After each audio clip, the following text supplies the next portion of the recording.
कृष्ण. आज आपल्या भेटीला आले आहेत महाडमधील एक आरोग्य संपन्न, अतिशय ॲक्टिव्ह आणि या वयातही मॅरेथॉन धावणाऱ्या, तरुणांना आदर्श वाटणाऱ्या आदरणीय पुष्पलता मोहन शेठ.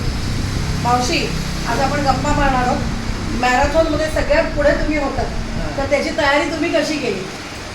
मी तयारी नाही केली, पण ती आमची ही कोण आजीची बायको वर्षा मला म्हणे, मा तुमची चाल टाकली आहे, तुमची चाल चांगली आहे, तुम्ही मॅरेथॉन म्हणजे भाग घ्या, 200 रुपये मी भरते. म्हणून मग मी भाग घेतला तर जिंकली. त्याच्यासाठी तुम्ही चालत होतात ना, सराव करत होतात ना? मी सकाळी 30 वर्षे कंटिन्यूस फिरते, 5 ते 6.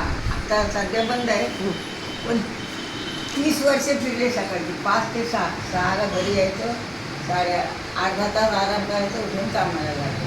हा माझा व्यवसाय. आणि आम्हाला असं कळलं की तुमच्या घरातून तुम्ही व्यवसाय करता, तर काय करता? किरण आणि दिवसातून किती दळणं येतात तुम्हाला? दिवसातून दळणं किती येतात? असं तेव्हा 10-15 पण करते, नसतं तेव्हा 2 पण करते. चांगलं आहे, छान आहे तुमचं हे काम. तुम्हाला काय काय आवडी आहेत? काय आवडतं? वाचायला आवडतं, गाणी आवडतात, काय आवडतं? मला गाणी आवडतात, मी सगळ्यात मिसळायला पण आवडतात. आणि कोणती प्रकारची गाणी आवडतात? कोणती आवडतात? मराठी. मराठी. दिवाळीला लहानपणापासून मराठीनं सगळं. हो, मराठी. आपल्या समाजात थोडी राहिलं ना आम्ही. मूळ गाव कोणतं आहे तुमचं? मूळ गाव? हो.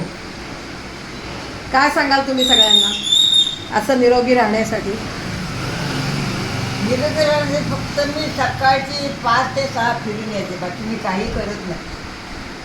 आपलं काम दिवसभर स्वतः करणे, बाकी स्वतः दिवसभर मी पडेल तर काम करतो. खूप छान तुम्ही तुमचं जीवन जगलात. तुम्ही तुमचं जीवन खूप छान जगलात आणि असंच खरंच त्यांचा आदर्श सगळ्यांनी घेऊयात. पैसे पूर्ण होईल जानेवारी. वा वा. 15 जानेवारी 41. छान जीवन जगलात तुम्ही. तुमचं सखी मंचकडनं अभिनंदन. शुभेच्छा तुम्हाला निरोगी राहण्यासाठी. धन्यवाद.